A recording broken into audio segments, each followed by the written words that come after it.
We are going to talk about the Flames' atrocious 8-2 loss to the Los Angeles Kings and what it really says about the state of the team on today's episode of Locked On Flames. Your Locked On Flames, your daily podcast on the Calgary Flames. Part of the Locked On Podcast Network, your team every day.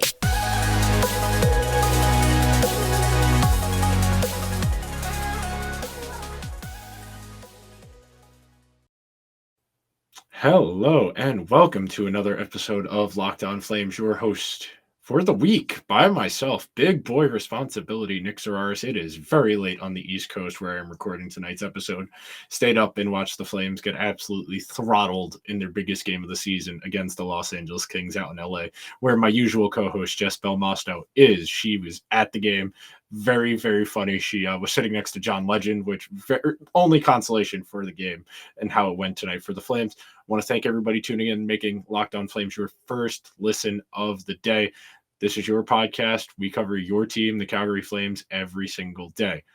So on today's episode, we are going to talk about what a loss in this kind of situation means, about the state of the team, what the guys in that locker room are probably thinking about. And our final segment of the episode, we're going to get a little silly. As you can see, I'm wearing my two-time reigning, defending, undisputed national champions Georgia Bulldog crew neck sweater. And I am going to give you my best impression of what a football coach from a TV series that I can't mention because we're no free advertising. Come on now. But we will talk about all of that stuff on today's episode. So starting out, this is about as big as it gets as for a regular season game in the NHL. You are fighting for your life.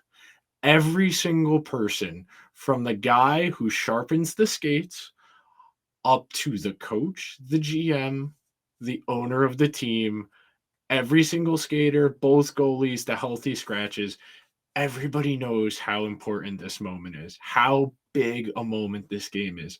Depending on what model you looked at, this game had somewhere between a 5 and a 15% impact on the Flames' probability of making the playoffs.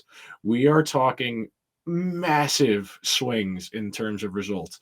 And what it tells you as a fan, what it tells me, this group does not have the fortitude, and it doesn't have that intangible ability to weather difficult situations. This entire season has been one long difficult situation for the Calgary Flames. I am more than ready to put the blame squarely on at the feet, of the coach Daryl Sutter, who has not been able to get the most out of his team in these spots against teams in these gotta have it situations. It would have been one thing if they lost another one goal game. They lost in overtime. The Kings got a few really good players. They've got somebody in Adrian Kempe who outside chance at breaking the 40 goal mark. Somebody in Drew Doughty who's having a career resurgence. Anze Kopitar having a late career resurgence in his mid-30s, riding with Quentin Byfield, a young star from Alexis Lafreniere's 2020 draft class, who's the second pick in that draft. The Kings are a team with solid young players and a handful of older guys who are turning back the clock because of the younger guys around them. The Flames' one young guy, poor Peltier, got violently cross-checked in one of the build-ups to one of the Kings' goals. Didn't get called. No cross-checking penalty. He went to the room for a while. He came back with, I want to say, 3 minutes to go in the second period after missing a majority of the second. But at that point, the game was already out of hand. To lose a game 8-2 in your biggest game of the season, that tells me the coach can't get it out of these guys, and nothing is going to change that. An off season in Cancun, Europe, Africa, Asia, Australia, if any of these guys are going to Antarctica to see the penguins for the summer, God bless. I really don't think that's going to make a tangible difference in how everybody feels about this situation. I was texting with Jess, who was at the game, and we were both morbidly using our morbid sense of humor to crack jokes about this situation. And I compared this, and yes, this is a rudimentary comparison by a man-child in his mid-20s. Yes, that's R2D2 over there if you're watching on YouTube, which is where you should be watching on YouTube if you have the opportunity to. But the comparison I made with Daryl Sutter and what the Flames are, Daryl Sutter is a smelly fart in the room, and everybody knows who ripped the fart and why the room smells like that, but nobody can say anything because they don't want to put the guy on blast. But everyone knows why it's there, and everybody knows who put it there. But everybody's got to be nice because Daryl's their boss, so you can't call him out for being the reason. If it were up to me, and Jess texted me this, so I'll give her credit for saying it, if there were ever a time for the Flames to pull, I think it was the 2018 LA Kings, where they locked Daryl out of the locker room after a bad loss and had a players only meeting, this was it. I know the Kings got to get on the buses, go to Anaheim, sleep, get ready for their game tomorrow against the Ducks after losing their biggest game of the season to that point against the Ducks a couple weeks ago on a Friday night in a situation where you had to friggin' have it. You had to freaking have it, and they just couldn't get up for the moment. It's one thing to lose a game close. It's another thing to lose a game in a situation where it looks like you didn't even bother to get off the bus. The high danger chances, 75% of the high danger chances in this game were on the sticks of the LA Kings. The Flames could not buy a save in this situation. And I'm not going to bury Markstrom. He's gotten more than enough blame for this entire season. He wasn't good tonight. He knows he wasn't good tonight. The team in front of him didn't give him a chance, man. To be down 4-0 after one period, that's not just on the goalie. And Daryl didn't pull Markstrom after that first period down 4-0 because he knows there's a back-to-back. They got the Ducks tomorrow, so there's a good chance that Vladar was going to start. Vladar is more than likely going to start tomorrow, even though Vladar played the third period of tonight's game when the game was well out of hand, and even he had to concede a few goals because the Flames just no interest in playing any defense in transition. Tanev had a particularly rough night on the ice for a couple goals against, lost a couple board battles down low, allowed the Kings to maintain their cycle a little bit longer. Nazem Kadri, one of the lowest ice times of any player on the entire team, minutes comparable to what Milan Lucic was getting in, say, like December, October. Now, someone like Nazem Kadri getting 11 minutes a game, that's the coach trying desperately to find a way to unlock something in a player and just not knowing how to do it other than the abrasive, old school, you're going to figure it out, and I'm going to be obtuse about it. So I didn't wait for Daryl's post-game comments to start recording because, it's super late and I can tell you plenty from watching the game, and Daryl's just going to obfuscate and be obtuse in this situation because A, he's not going to put any blame on himself, and B, he's going to probably throw somebody under the bus and it'll get me mad. And I'll be honest, I will probably talk about it on the episode tomorrow that going up on Wednesday. So we'll talk about it then as far as what Daryl's thoughts were over these two games. But the thing that sucks here, you see how demoralized everybody on this team is. And it's a real shame that a team that had such high aspirations is in this spot where everybody knows they need to do better. And we're going to talk about that coming up in the next segment. But first, we got to talk about my favorite sportsbook, FanDuel Sportsbook. The tournament is heating up, and now is the perfect time to download the FanDuel Sportsbook app, America's #1 sportsbook. It is the only sports betting app I used, and I am not just saying that. It is the only sports betting app on my phone. It has always been the fastest and easiest way to get quick payouts and withdrawals. And most exciting, if you are not a FanDuel user yet, new users get a no sweat first bet for up to $1,000 where they will match whatever you bet up to $1,000. That's bonus bets back if your first bet does not win. Just download the FanDuel Sportsbook app. It is safe, secure, and super easy to use. I've been a FanDuel user for 3 years now, since it's been legalized in the state of New York. I have been on it, since New Jersey. Me and my friends would drive 20 minutes to New Jersey from where we live just to get in bets on football Sundays during the early stages of the pandemic when it first got legalized here. What's exciting, you can bet in-game stuff and parlay things together, make a same-game parlay. For example, last Thursday, I went to Rangers Penguins with one of my best friends for his birthday. I bet Chris Kreider, anytime goal scorer, Rangers money line, Igor Shesterkin over 20 saves. I've made that bet the last 4 Ranger games, and yes, Halak started on Sunday, so with Yaro Halak, our parlay odds get better the more variables you introduce. Plus, what's really exciting, and this is called the same game parlay. You will see this. It is a very fun way to get extra involved in the games. Sports betting makes it more fun, so don't miss your chance to get your no sweat first bet up to $1,000 in bonus bets when you go to fanduel.com/locked on. That's fanduel.com/locked on to learn more. So we're going to talk about what that room must feel like right now, because I've been in that situation. No, playing sports in high school, in middle school, club sports, it's not the same stakes. I understand. That was just a bunch of kids who had their feelings hurt because they lost and had a grown man yell at them because he didn't know how to properly convey social emotional learning to children. I understand that. I feel so bad for every single guy in that room right now. Those guys there's probably a handful of guys still sitting in their equipment, talking to the media. Most of the team is probably showered, getting ready to get on the bus. They got about a 45-minute to an hour ride to Anaheim from the crypto arena where they played the Kings tonight. That bus is going to sound like a morgue, not a library, a morgue. The Flames season, in my mind, has been over for a while now.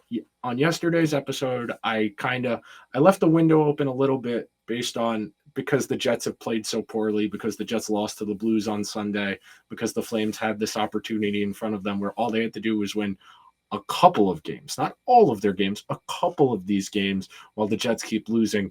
And suddenly the previous 70 games don't matter as much. But now with 11 to go, your math is just not mathing in a way that's going to be beneficial for you, in a way that's going to work. And the thing I want to touch on, and this is a point I make a lot because I do think it's important to make the distinction. These guys know they're not playing well and they're not living up to expectations. It's very easy to say that people who are making the same mistakes over and over again, they're choosing not to learn from their mistakes. It's a lot more complicated than that. There are so many situational factors that are going on here. We don't know exactly what the messaging from the coaching staff to the players is in terms of these repeated mistakes. Is this something that gets highlighted during video meetings where they're flashing plays from the game, where video assistants have highlighted specific things for the coaching staff to say, hey, you missed this guy here, you should have passed him off, you probably should have shot here instead of passing here?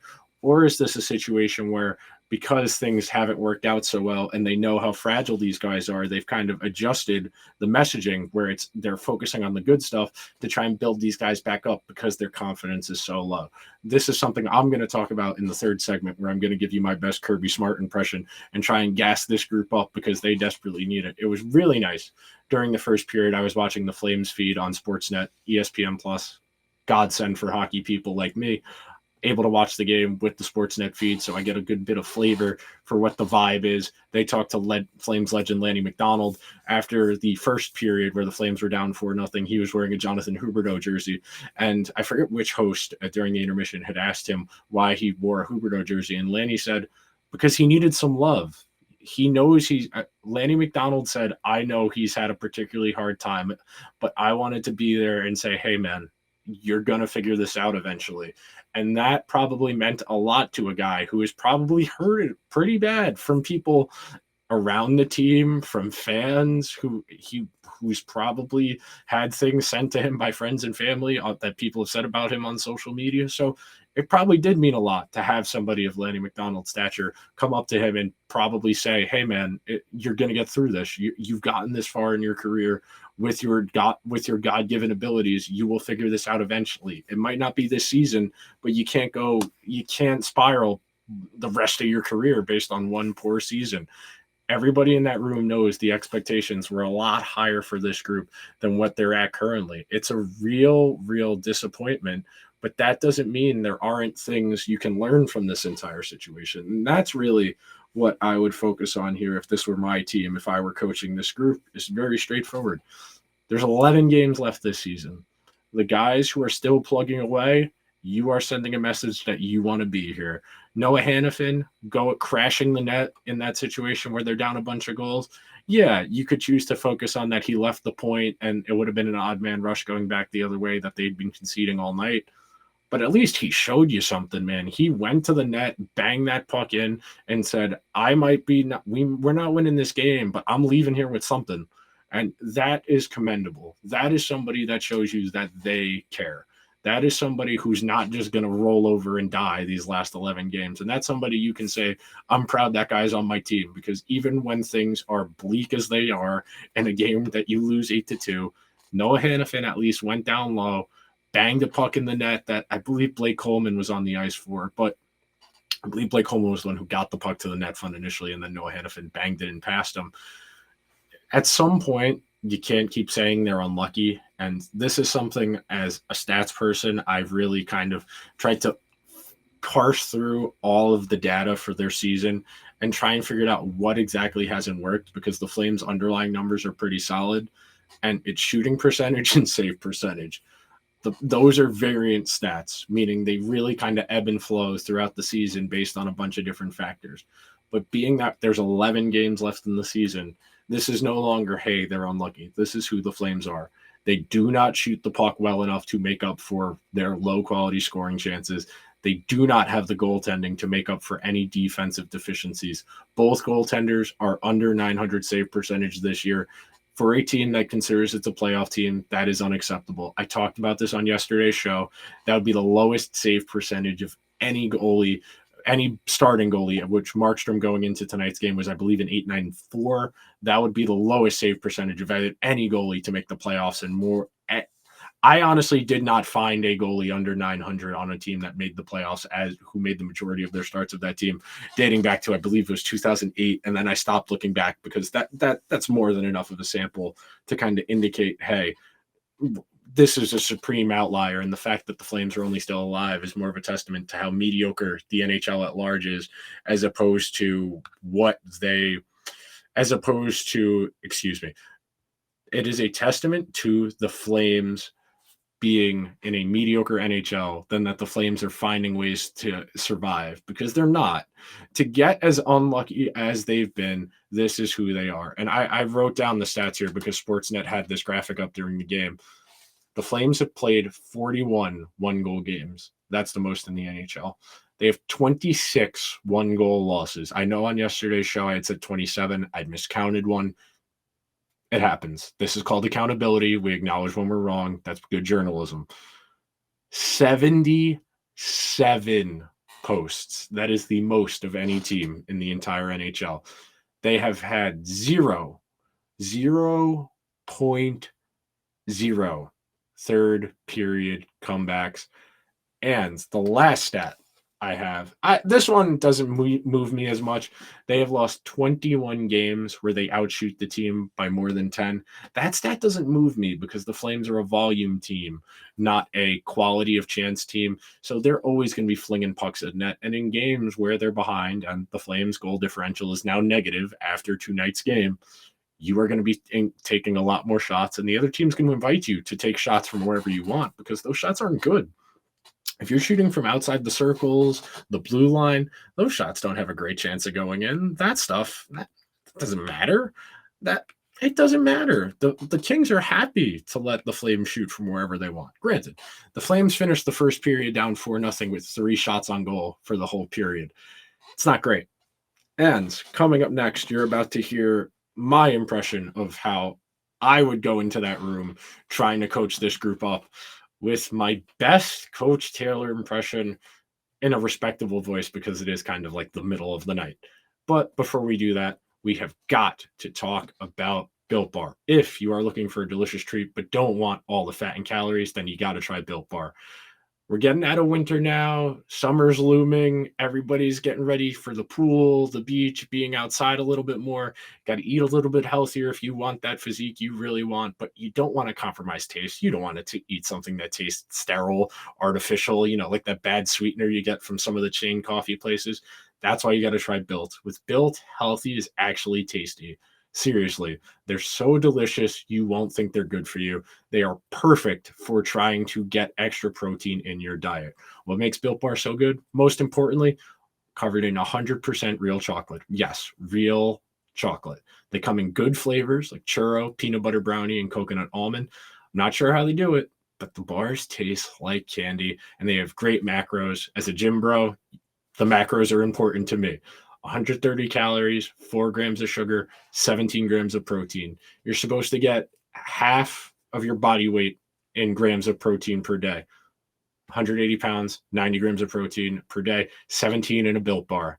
Easy math. And you don't even have to wait around to get a box anymore. You don't have to order from Built.com if you don't want to. If you live near a Walmart or a Sam's Club, you can run in there yourself, go to the pharmacy section, get a 4-pack of cookies and cream, double chocolate, or coconut puffs. If you are close to a Sam's Club, you can get a 13-bar box with a variety of flavors like brownie batter and churro. You can thank me later. I am going to probably have a Built Bar after I finish recording this episode because I'm hungry and I still have to edit. But, okay.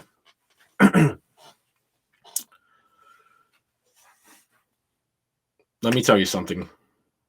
This is where you find out who is about that action.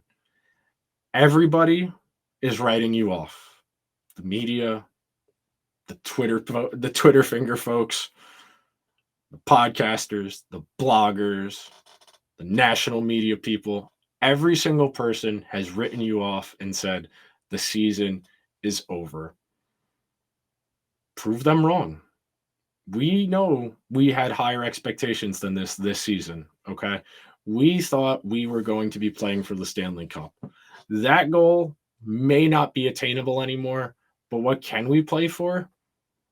We can play for each other, and that's been the biggest problem all season. We have not been able to fall back on each other when we've needed to most. We've been 18 skaters and 2 goalies playing as individuals. We are not supporting each other. We do not set each other up for success. We need to find ways to support each other, winning board battles down low, winning puck battles at the half walls, supporting our goalies and net front scruffs. How many times has Jacob or Vladar been left alone in front of their own net with at least one, if not 2 guys from the other team playing catch, waiting for the goalie to move, so all they have to do is shoot it into the open end of the net? Like, we know we're better than this, and that's the thing. We know we're better than this, and we keep doing the same thing over and over again. We've played 71 games to this point. We have a -3 goal differential, and we are not totally dead for the postseason. But we can't worry about the playoffs yet. We are going to Anaheim tonight. We are going to play a Ducks team that is one guy. Don't let Trevor Zegras beat you. That game tomorrow, do not let Trevor Zegras beat you, okay? Anyone else, you can live with that. They are going to be funneling him the puck and giving him every opportunity to make flashy plays because that is the only play they've got. If you let Zegras beat you in this game, you quit. And this group has shown in the past that it's not a bunch of quitters. And to go into games like tonight, like Saturday, like 2 Fridays ago, when you play like that in games that matter as much as these games do, that's telling people you don't care. You can say, well, we got unlucky. We didn't make the plays we needed to. No. When we show up and play the way we did, that's not acceptable. To lose as unconscionably bad as you did tonight to the Kings, who are fair. The Kings are going to be a playoff team. They're getting a little bit of buzz now. That's great. To get the doors blown off of you before the first period is over, to the point that the national network has an NFL player on the intermission because we can't make one of you guys available to talk to the media during intermission. That is unacceptable. We are a better team than that. We had high expectations. We haven't met them. It doesn't matter anymore. There are 11 games left in the damn season. Win more games than you lose down the stretch and make it interesting. Prove everybody who says the season's over wrong. This group is capable of awesome individual things. You dragged the Stars, who have a genuine chance of being a Stanley Cup champion team this year, to overtime after being down 3-1 after one period. Why can't we play like that more often? That's the thing I want to see more of. I want to see fight. And I don't mean running somebody's head off, knocking somebody down, throwing them through the ice. I want to see we got punched in the mouth, metaphorically, punch them in the mouth back. Go out there and string together 2 good shifts in a row. If you didn't get a lot of ice tonight, go out there your first shift against the Ducks, make a play. You don't have to put the puck in the net. Get it in deep. Go get it. Get the forecheck going. It's really that simple. Keep your feet moving and be engaged. Don't be a passenger. Don't wait for somebody else to make a play. Be in a position to make a play. No more 18 skaters and 2 goalies. This is a team. Break out of your end cleanly. Forwards, you need to come back and make yourselves available to our defensemen. Our defensemen are getting smothered below our own goal line because there's nobody to outlet the pass to. There are too many guys floating. There's too many guys right up the middle of the ice going the other way, even though we don't have clean possession.